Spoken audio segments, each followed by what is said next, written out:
Hi, Andy. Hey. Um, I'm a big fan of asking you questions because of the interesting, deep answers I get. So I have a question for you. Mhm. Why are you a proponent of taking labels off of things? Oh, that's a that's a really interesting question.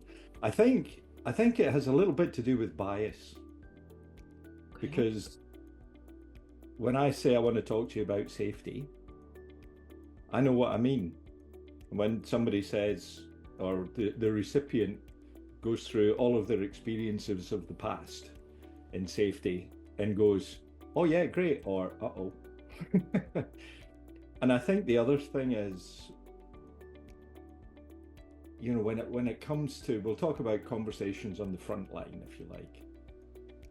When when you think about the point at which we deliver to our clients, our customers, whatever products or services it is, HR have trained you, you've had finance training, safety guys have come and done stuff with you, you've got procurement things to think about, and people have stuck you on an emotional intelligence course and how to ask better questions. You've got all of these things running around in your head. But you know what your challenges are, right?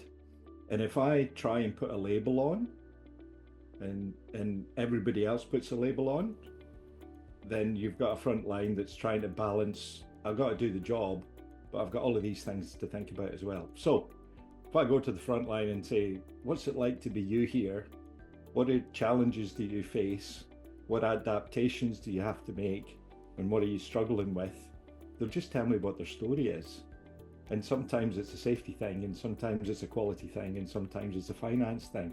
But whatever challenges they have, they're just looking at what they're facing. If I say, talk to me about safety, then I've just narrowed that in. And, you know, does that make sense? Absolutely. Absolutely. The labels are creating meaning, and that meaning is all over the place for everyone. Potentially. I totally get that. So here's what I want to talk about today. We at HP at H formerly known as HPRCT, we changed the name of the conference to Community of Human and Organizational Learning. Great. Now, even though we were Community of Human and Organizational Learning, we ask people to submit under a label of an approach. So, is your presentation HRO? Is it RCA?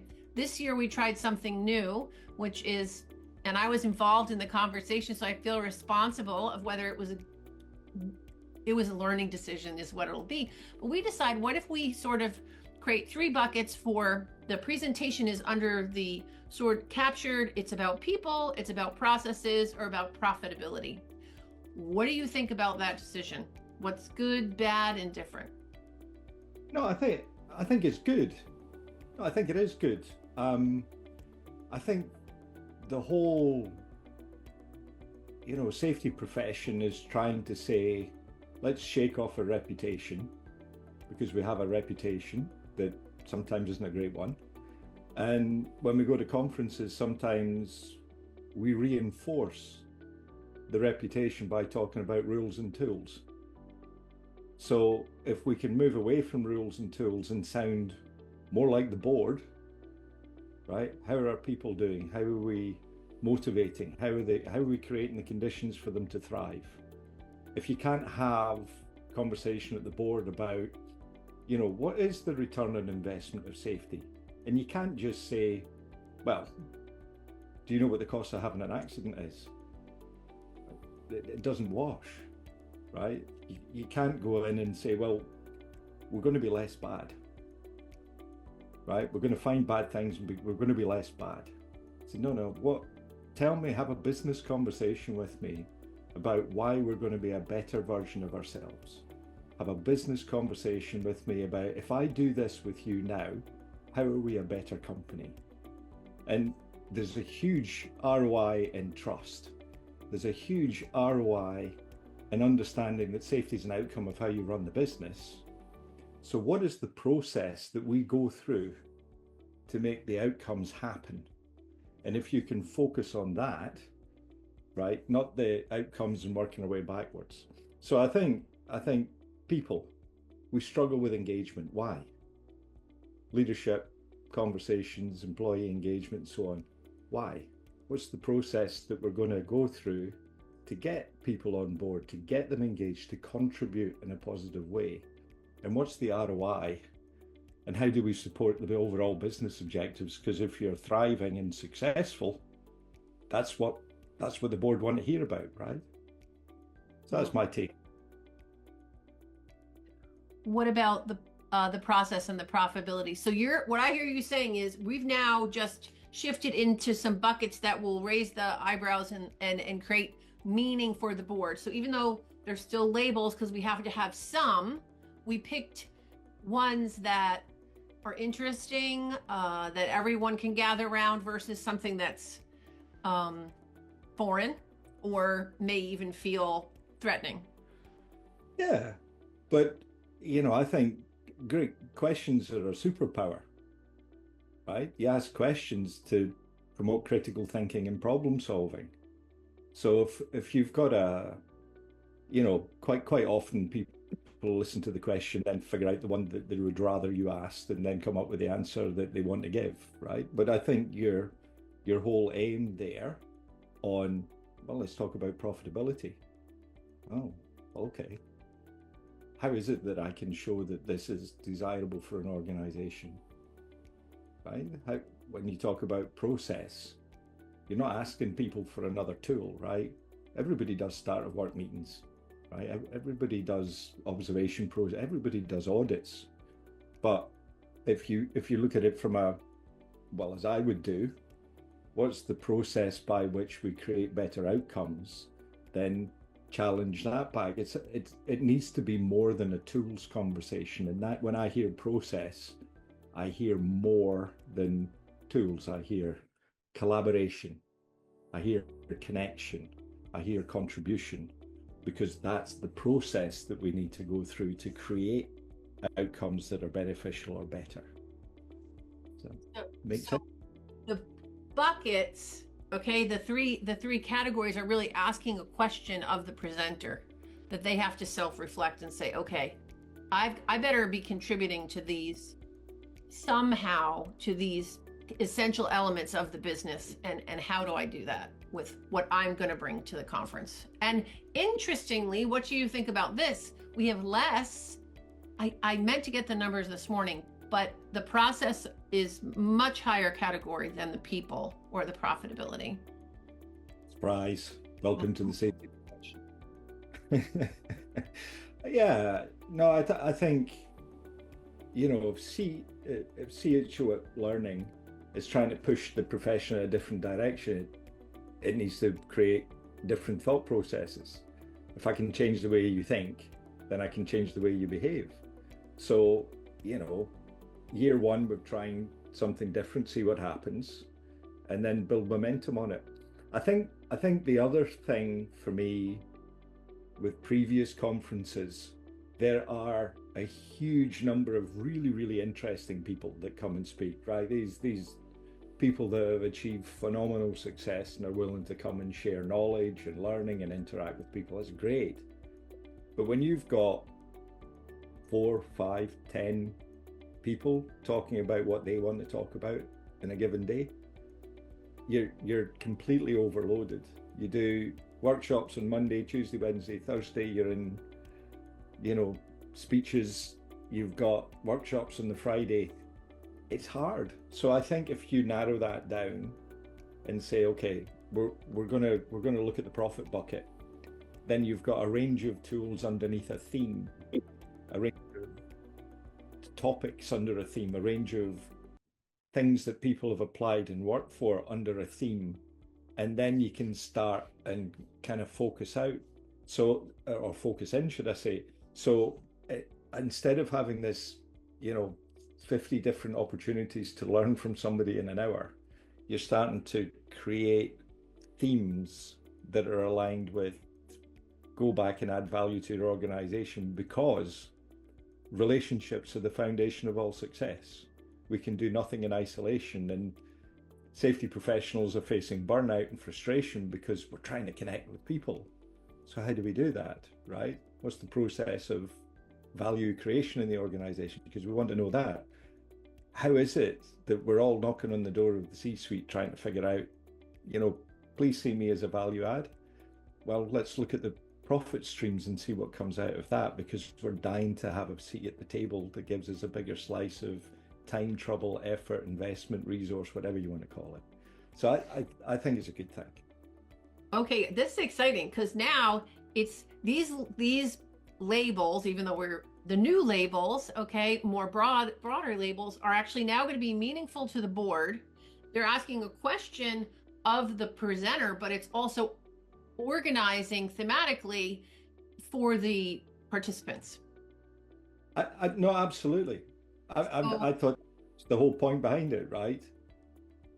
Well, we knew we knew that we needed to try something new, and that we were this is interesting because on one hand we value the strength of the conference is that we bring the diverse perspectives together and we value each other. So we don't want to lose that, but yet we felt like that wasn't the right. We knew there's distinctions, but that wasn't the right distinction. We're like, what's a better way to organize our thinking? So it sounds like we have stepped it up. I always like to be cautious of, I want to be confident, but I always seek other perspectives. And I knew you would have an interesting perspective on this. And then maybe we can learn just from, wow, we need to, why aren't we talking about people more? Look how we might stumble over profitability. Let's fill in these gaps. And the whole, it's like, I've done the education. Okay, so an education works like this. You show up and you get the lesson, right? And then you get the test, and the test is based on the lesson. So you've already been given some knowledge. Your test is from the professional institute or whatever that says, did you pay attention in class? And then you get the result. Okay, so we're trying something new, got some new themes. So we've jumped out the airplane. Now we're going to build the parachute on the way down, because experience, which is really what you've got in the room, experience is we're going to try something out. Okay, this is the test. And then we're going to get a result. And then we're going to figure out what we just learned, because the lesson comes at the end of experience. So I think what we're trying to do now is something different. But as long as we have conferences that tell people what they got taught at safety school, then all we're doing is talking to an echo chamber and making people feel very comfortable that it resonates with them because they identify with the rules and tools approach. So you push them in a different direction and say, "Oh, you got to show up to the business, and the ethical and moral arguments cannot be disputed. But we're in business to create value. We're in business to be a better version of ourselves, and we need to get you to learn a different skill set, because what CHOL learning, what CHOLearning and so on are trying to do is bring experience to the room, where we say it needs to be like this in an organization, because just because you've got a book smart doesn't mean you know how to apply this to people and engage and collaborate. It doesn't mean that you've got a process because you've got a theory. So what's the process for value creation? And it doesn't mean that you know how to talk to business leaders to say, what's the benefit in this for you? And they're looking at this about value creation because leaders are held accountable, shareholders or whoever it is, for creating a thriving business. How are you part of that? And it has to be efficiency. It has to be effectiveness, because we can't stand alone in a moral argument anymore. So you just added the fourth dimension, how these new buckets actually ask a question of the conference. Who are you going to be as a conference? Are you going to become more relevant through the lens of the conference? So that's the board, the presenters, the participants, and now the conference itself. Is it going to grow and push people to a new space, offer the opportunity? We don't want to push anyone, but offer like a green pasture of like, let's move to this let's move to this new place. So this is far richer than I even expected. It's a great constructive analysis of what we did, and I'm excited to also ask participants and presenters what happened, what surprised them when we created this new way of organizing our presentations. So here's something when you're interacting with people, right? Um, change, if you can't see the benefit, is hard. Change when you can see the benefit. Okay, I'm good with that. So the closer you are to the target audience on their comfort zone, maybe polishing things like that, people will resonate and identify with subjects that they resonate and identify with, and then it's a little bit of polish, and you go back to business and say, ha, I was right. Here's a little bit of polish. You've got to be really careful with that. So when you're asking participants, was there anything that you felt frustrated at? Frustration is a really good indication that your brain is resisting learning a new habit. Right? So it's like, no, it doesn't quite fit well. Really? For what reason? So really examine the reason and source of that, the frustration or the confusion or something, and understand that co-learning puts somebody in front of you because they've got something to say. If you don't like it and it feels uncomfortable, well, you're on the path to learning something, right? So don't reject because it's uncomfortable. Embrace it and see where's this path going. And I urge whoever's presenting, talk about results. Because if you've got results out of it, not, abstract theory, everybody's like, oh, that's quite interesting. If your presenters are focused on results, then they can show the benefit. And then when people are frustrated, they're like, well, okay, I get frustrated because I'm not quite sure where you came from or where you got, but I can see the result of that. So therefore, I'm going to dive into the source of frustration, and I got something to figure out here. Yeah.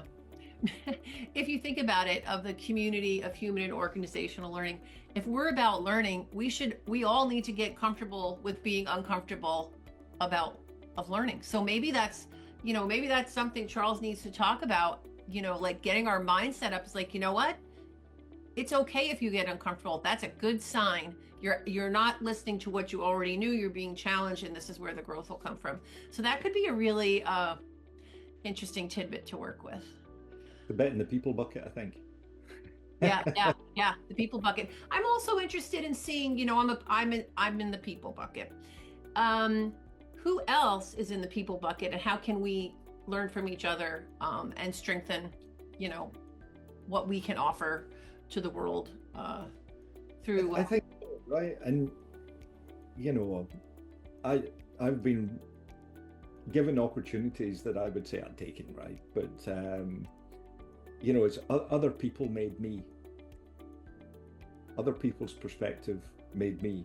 If I hung about with people that are the same as me, I would never have learned anything. Stay in the same village, stay in the same town, drink in the same pub, play the same games, listen to the same music, right? You don't learn anything. So, in the 90s, I found myself in 5 different European countries inside of, weeks.